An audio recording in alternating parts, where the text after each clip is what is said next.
Hi friends, welcome to sports Fortuner YouTube channel. Friends, ఈ వీడియోలో మనం డిస్కస్ చేయబోయే విషయం ఏంటంటే ఎస్ఆర్ఎస్ టీమ్ గురించి ఒక స్పెషల్ వీడియో అయితే చేస్తున్నా. ఐపీఎల్ పై వచ్చే ప్రతి చిన్న పెద్ద అప్డేట్ ఏవి కూడా మిస్ అవ్వకుండా ఉండాలంటే ఇప్పుడే మన యూట్యూబ్ ఛానల్ కి అయితే సబ్స్క్రైబ్ చేసుకోండి, పక్కనే ఉన్న బెల్ ఐకాన్ అయితే క్లిక్ చేయండి. మరెందుకు లేట్ ఫ్రెండ్స్, ఈ వీడియోలోకి అయితే వెళ్ళిపోదాం. లాస్ట్ సీజన్ లాగే ఎస్ఆర్ఎస్ టీమ్ మరోసారి సక్సెస్ అవ్వాలంటే ప్రధానంగా ఒక 3 విషయాల మీద అయితే మాత్రం వాళ్ళు ఫోకస్ చేయవలసిన అవసరం అయితే ఉంటుంది. ప్రతి ఐపీఎల్ టీమ్ కి ప్లేయింగ్ లెవెల్లో ఏదో ఒక పొజిషన్ లో లోపం అనేది ఉంటది. అలాగే ఎస్ఆర్ఎస్ టీమ్ కి నెంబర్ 6 పొజిషన్ లో కూడా నమ్మదగ్గ ఒక మంచి రిలయబుల్ ఫినిషర్ అయితే లేడు. మరి లాస్ట్ సీజన్ వరకు ఎస్ఆర్ఎస్ టీమ్ కి ఇదే పొజిషన్ లో అబ్దుల్ సమద్ అయితే ఆడేవాడు. మంచి ఎబిలిటీ ఉన్న యంగ్స్టర్ అయినప్పటికీ ఎస్ఆర్ఎస్ టీమ్ కూడా పెద్దగా అయితే ఉపయోగపడలేదు. చాలా సంవత్సరాలు బట్టి తనని గ్రూమ్ అయితే చేశారు, కానీ టీంకి అయితే అంది రాలేదు. లాస్ట్ ఇయర్ కూడా టీం బాగా పర్ఫామ్ చేసేటప్పుడు కొన్ని ఇంప్రెసివ్ నాక్స్ అయితే ఆడాడు. బట్ టీం ప్రెజర్లో ఉండేటప్పుడు టాప్ ఆర్డర్, మిడిల్ ఆర్డర్ కొంచెం ఫెయిల్ అయిన సందర్భాల్లో తను కూడా ఫెయిల్ అవ్వడం, ఎక్కడ కూడా టీమ్ స్ట్రగుల్స్ ఫేస్ చేసిన సిచ్యువేషన్లో తను సక్సెస్ అయిన సందర్భం అయితే లేదు. ఎగ్జాంపుల్గా నితీష్ కుమార్ రెడ్డి లాంటి ప్లేయర్ అయితే జస్ట్ 1 or 2 ఇయర్స్లో తన గ్రూమ్ చేయగానే ఒక మంచి పొటెన్షియల్ ప్లేయర్లా టీంకి అంది వచ్చాడు. అది అబ్దుల్ సమద్లో అయితే కొరబడింది. మరి ఇప్పుడు నెంబర్ 6 పొజిషన్లో ఎస్ఆర్ఎస్ టీమ్ మరో కొత్త ప్లేయర్ని అయితే గ్రూమ్ చేసుకుని తన్ని ఒక ఫ్యూచర్ ప్రాస్పెక్ట్లో అయితే యూజ్ చేసుకోవాలి. టాప్ 5లో మంచి గన్ ప్లేయర్స్ అయితే ఉన్నారు. అలాగే నెంబర్ 7, నెంబర్ 8 పొజిషన్లో కూడా బ్యాటింగ్ చేయగలిగే ఎబిలిటీ ఉన్న ట్రస్టెడ్ ప్లేయర్స్ అయితే ఉన్నారు. సో ఒక్క నెంబర్ 6 పొజిషన్ అనేది పెద్ద సమస్య అయితే కాదు. భూతార్థంలో పెట్టి చూడాల్సిన అవసరం కూడా లేదు. టాప్ 5 బాగా పెర్ఫామ్ చేసి 7 and 8 బ్యాట్స్మెన్ కూడా బ్యాట్తో కాంట్రిబ్యూట్ చేస్తూ ఉంటే ఆటోమేటిక్గా నెంబర్ 6 పొజిషన్లో ఎవరిని ట్రై చేసినా తను కూడా మిగతా బ్యాట్స్మెన్ బాగా ఆడడం వల్ల మోటివేట్ అయ్యి తను కూడా బాగా ఆడే అవకాశం అయితే ఉంటుంది. ప్లేయర్స్ని చక్కగా మోటివేట్ చేసి వాళ్ళ నుంచి పెర్ఫార్మెన్స్ రాబెట్టుకోవడంలో మాత్రం కమిన్స్ అయితే మాత్రం ముందు వరుసలో అయితే ఉంటాడు. లాస్ట్ సీజన్లో కూడా చేసి చూపించాడు. జనరల్గా మెగా ఆక్షన్ అనేసరికి అన్ని స్లాట్లో కూడా పర్ఫెక్ట్ ప్లేయర్స్ని అయితే కొనుక్కోవడం కష్టం. చాలా వరకు ఫ్రాంచైజీలు మైనర్గా 1 or 2 స్లాట్స్లో ప్రాబ్లమ్స్ ఉన్న నెక్స్ట్ మినీ ఆక్షన్స్లో దాన్ని అయితే కవర్ చేసుకుంటూ ఉంటారు. ఎస్ఆర్ఎస్ టీం నమ్మిన సిద్ధాంతం ఒకటి, బాల్ 1 నుంచి అటాక్ చేసి ఆడతారు. వాళ్ళ టీం ప్లేయర్స్కి వాళ్ళ కెప్టెన్, కోచ్ పూర్తిగా ఫ్రీ హ్యాండ్ అయితే ఇస్తారు. మరి లాస్ట్ ఇయర్ కూడా ఇలాగే ఆడి సక్సెస్ అయ్యారు. మరోసారి కూడా ఇదే పందానైతే కొనసాగిస్తారు. నెక్స్ట్ ఎస్ఆర్ఎస్ టీంకి బెంచ్ స్ట్రెంత్ అనేది కాస్త వీక్నెస్గా అయితే ఉంది. అది కూడా ఓన్లీ బ్యాటింగ్ లైనప్ వరకు మాత్రమే. అటు స్పిన్ బౌలింగ్లో అయినా ఫాస్ట్ బౌలింగ్లో అయినా స్క్వాడ్లో మంచి బ్యాకప్స్ ఉన్నాయి. మాక్సిమం స్క్వాడ్ సైజ్ 25 మెంబర్స్ గాను ఒక 5 ఎస్ఆర్ఎస్ టీంలో తక్కువ మంది ప్లేయర్స్ ఉన్నారు కాబట్టి బెంచ్ స్ట్రెంత్ సరిగా లేదని మనకు అనిపిస్తుంది. అదే ఈ 5 ఒక 3-4 బ్యాట్స్మెన్ ఉంటుంటే బ్యాటింగ్ లైనప్లో మరిన్ని ఆప్షన్స్ అయితే వచ్చి ఉండేవి. బెంచ్ స్ట్రెంత్ కూడా స్ట్రాంగ్గా ఉన్నట్లుగా అయితే మనకు అనిపించేది. దీనివల్ల కొంచెం ఇండైరెక్ట్గా టీం కూడా కాస్త యూజ్ అయితే ఉంటుంది. ఏ విధంగా అంటే బెంచ్లో సరైన ప్లేయర్స్ లేకపోవడం వల్ల ప్లేయింగ్ లెవెల్లో ఉండే ప్రతి ప్లేయర్ కూడా ఫెయిల్ అయినా కాస్త ఎక్కువ ఛాన్సెస్ అనేవి లభిస్తాయి. ఒకసారి ఫెయిల్ అయిన వెంటనే వాళ్ళని వేరే వాళ్ళతో రీప్లేస్ చేసే అవకాశం ఉండదు. కాబట్టి సీజన్ ఫస్ట్ హాఫ్లో కొన్ని మ్యాచ్ల్లో ఒక ప్లేయర్ ఫెయిల్ అయినా సీజన్ సెకండ్ హాఫ్లో పుంజుకొని బాగా ఆడే అవకాశాలు కూడా లేకపోలేదు. నెక్స్ట్ మరొకటి, స్లో వికెట్ల మీద ఎస్ఆర్ఎస్ టీం బ్యాట్స్మెన్ అయితే వాళ్ళ పెర్ఫార్మెన్స్ని అయితే మాత్రం కాస్త బూస్ట్ చేసుకోవాలి. లాస్ట్ సీజన్లో ఫ్లాటర్ ట్రాక్స్ వచ్చిన ప్రతి సర్ఫేస్ మీద కూడా వాళ్ళ టీం బ్యాట్స్మెన్ అయితే ఆకాశమే హద్దుగా అయితే చెలరేగిపోయి ఆడారు.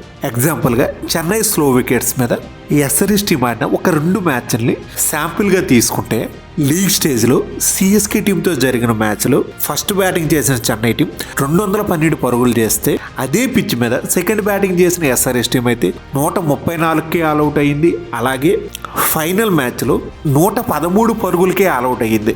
ఈ 2 మ్యాచ్లు కూడా చెన్నై చపాక్ వెన్యూలో జరిగినవే. దీన్ని ఆపోనెంట్ టీమ్స్ అయితే ఈ సీజన్లో కొంతవరకు అడ్వాంటేజ్గా అయితే యూజ్ చేసుకుంటారు. వాళ్ళ హోమ్లో ఎస్ఆర్ఎస్ టీం వెళ్ళి ఆడినప్పుడు అక్కడ కాస్త స్లో వికెట్స్ని అయితే సిద్ధం చేయొచ్చు. బ్యాట్స్మెన్కి ఫేవర్గా ఉండే వికెట్లు తయారు చేస్తే మాత్రం ఎస్ఆర్ఎస్ బ్యాట్స్మెన్ అయితే ఆపలేరు. చిన్నస్వామి స్టేడియంలో 287 కొట్టారంటే అది పూర్తిగా బ్యాటింగ్ ప్యారడైజ్ వికెట్. ఇలా కొట్టిన తర్వాత కూడా వాళ్ళ నెక్స్ట్ మ్యాచ్ ఢిల్లీ ఫిరోజా కోట్లా స్టేడియంలో అయితే ఆడారు. ఢిల్లీ కూడా బ్యాటింగ్ ప్యారడైజ్ ఉన్న వికెట్ అయితే ఇచ్చింది. ఆ మ్యాచ్లో ఏకంగా ఎస్ఆర్ఎస్ టీం అయితే 266 పరుగులు అయితే కొట్టేశారు. ఇలా ఎక్కడ కూడా లాస్ట్ సీజన్లో బ్యాటింగ్కి అనుకూలిచ్చే వికెట్లు వచ్చిన చోట ఏ టీమును కూడా ఎస్ఆర్ఎస్ టీం అయితే వదిలిపెట్టలేదు. ఎస్ఆర్ఎస్ టీం ఫెయిల్ అయింది కాస్త స్లో వికెట్స్ మీదే. అందుకే రాబోయే సీజన్లో స్లో వికెట్స్ అయితే ఎక్కువ మంది అయితే ఇవ్వచ్చు. మరి దానికి ప్రిపేర్గా ఎస్ఆర్ఎస్ టీం అయితే సరైన ప్రణాళికలతో అయితే రావాలి. స్లో వికెట్ల మీద కూడా వాళ్ళ బ్యాట్స్మెన్ బాగా ఆడగలరని నిరూపించాలి. ఆల్మోస్ట్ లాస్ట్ సీజన్లో ఎస్ఆర్ఎస్ టీంకి ప్లేయింగ్ లెవెల్లో బ్యాటింగ్ లైనప్లో ఏ బ్యాట్స్మెన్ ఉన్నారో వాళ్ళే ఈ సీజన్లో కూడా ఉన్నారు. ఒక 3 చోట్ల మాత్రమే కొత్త ప్లేయర్స్ అయితే వచ్చారు. అది నెంబర్ 3 పొజిషన్, 6, 7 పొజిషన్స్లో. మిగతాదంతా సేమ్ టు సేమ్ కాబట్టి లాస్ట్ ఇయర్ ఉన్న ప్రాబ్లమే మరోసారి అయితే రిపీట్ అవ్వచ్చు అని చెప్తున్నా. ఎస్ఆర్ఎస్ టీం ఫోకస్ చేసుకోవాల్సిన అంశాలు ఈ 3 మాత్రమే. మిగతా విషయాల్లో ఎక్కడ కూడా ఎస్ఆర్ఎస్ టీంకి పెద్దగా వంక పెట్టని అవసరం లేదు.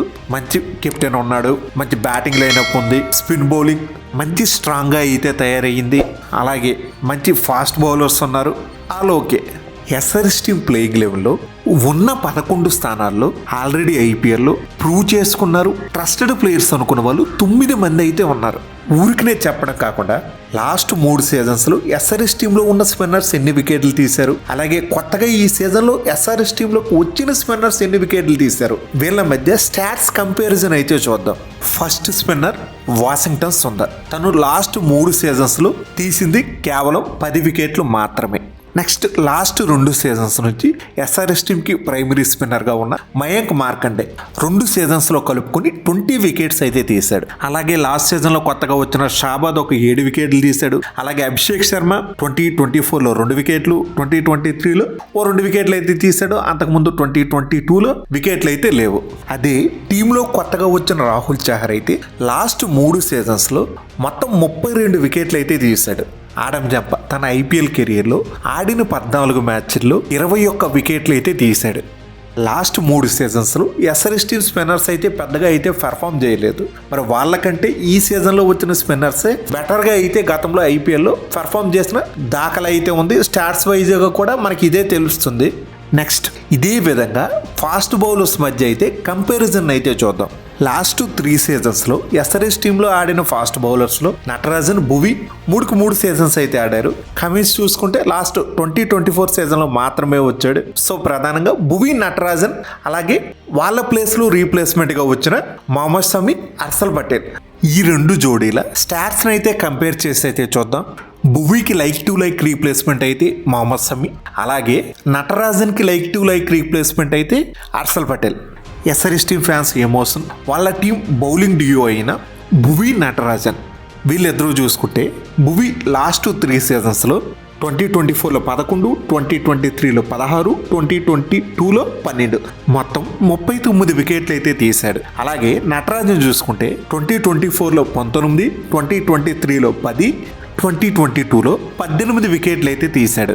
టోటల్గా లాస్ట్ 3 సీజన్స్లో తనకి 47 వికెట్లు అయితే ఉన్నాయి. ఇప్పుడు టీంలోకి కొత్తగా వచ్చిన మొహమ్మద్ షమి, హర్షల్ పటేల్ వీళ్ళ స్టాట్స్తో అయితే కంపేర్ చేసి చూద్దాం. మొహమ్మద్ షమి లాస్ట్ 3 సీజన్స్లో 2024 సీజన్లో ఇంజురీ కారణంగా సీజన్ మొత్తానికి అయితే దూరం అయ్యాడు. అంతకుముందు 2 సీజన్స్లో అయితే తను ఆడడం జరిగింది. 2023లో చూసుకుంటే 28 వికెట్లు అయితే తీశాడు. 2022లో 20 వికెట్లు తీశాడు. లాస్ట్ 2 సీజన్స్లోనే మొహమ్మద్ షమి టోటల్గా 48 వికెట్లు పడగొట్టాడు. అదే హర్షల్ పటేల్ చూసుకుంటే 2024లో 24 వికెట్లు తీశాడు. 2023లో 14 వికెట్లు తీశాడు. 2022లో 19 వికెట్లు తీశాడు. టోటల్గా చూసుకుంటే లాస్ట్ 3 సీజన్స్లో 57 వికెట్లు అయితే ఉన్నాయి. అదే అంతకుముందు 2021 సీజన్ అనుకోండి, అది వేరే లెవెల్. ఆ ఒక్క సీజన్లోనే ఏకంగా 32 వికెట్లు అయితే పడగొట్టాడు. Dream season. అలాంటి సీజన్ మళ్ళీ పదే అయితే రాదు. మరి ఫ్యాన్స్ అంటే ఎమోషనల్గా అయితే థింక్ చేయొచ్చు భువి, నటరాజన్ లేరని. బట్ స్టాట్స్ వైజ్గా చూసుకున్న భువి, నటరాజన్ ఇచ్చే పెర్ఫార్మెన్స్ కంటే హర్షల్ పటేల్, మొహమ్మద్ షమి వీళ్ళిద్దరూ అయితే లాస్ట్ 3 సీజన్స్లో బెటర్ పెర్ఫార్మెన్స్ ఇస్తూ వస్తున్నారు. స్టాట్స్ వైజ్గా చూసుకున్నా, నార్మల్గా చూసుకున్నా, ఏ విధంగా చూసినా ఈ సీజన్లో ఎస్ఆర్ఎస్ టీంకి ఆడబోతున్న కమిన్స్, మొహమ్మద్ షమి, హర్షల్ పటేల్ ఈ ట్రియో అయితే మాత్రం చాలా డేంజరస్గా అయితే కనిపిస్తుంది. ఓవరాల్గా ఒక్క మాటలో చెప్పాలంటే ఎస్ఆర్హెచ్ టీమ్ హిస్టరీలో ఐపీఎల్లో ఆల్ టైమ్ స్ట్రాంగెస్ట్ ప్లేయింగ్ 11తో అయితే ఈ సీజన్లో ఎస్ఆర్హెచ్ టీమ్ అయితే రాబోతుంది. ఆల్ టైమ్ స్ట్రాంగెస్ట్ స్క్వాడ్ అయితే మాత్రం లాస్ట్ 2023ది. మరి ఇది ఫ్రెండ్స్ ఎస్ఆర్హెచ్ టీమ్ గురించి ఒక స్పెషల్ వీడియో. నెక్స్ట్ మరి మీకు ఏ టీం మీద వీడియో కావాలో కింద కామెంట్ బాక్స్లో అయితే కామెంట్ చేయండి. ఫ్రెండ్స్ ఈ వీడియో మీకు బాగా నచ్చినట్లయితే లైక్ చేయడం మాత్రం మర్చిపోవద్దు. అలాగే మన ఛానల్లో ఐపీఎల్పై వచ్చే రెగ్యులర్ అప్డేట్స్ ఏవి మిస్ అవ్వకుండా ఉండాలంటే ఇప్పుడే మన యూట్యూబ్ ఛానల్కి అయితే సబ్స్క్రైబ్ చేసుకోండి. పక్కనే ఉన్న బెల్ ఐకాన్ అయితే క్లిక్ చేయండి. నేను మిమ్మల్ని మరో ఇంట్రెస్టింగ్ వీడియోతో మళ్ళీ కలుస్తా. Thank you. By bye friends. జై హింద్.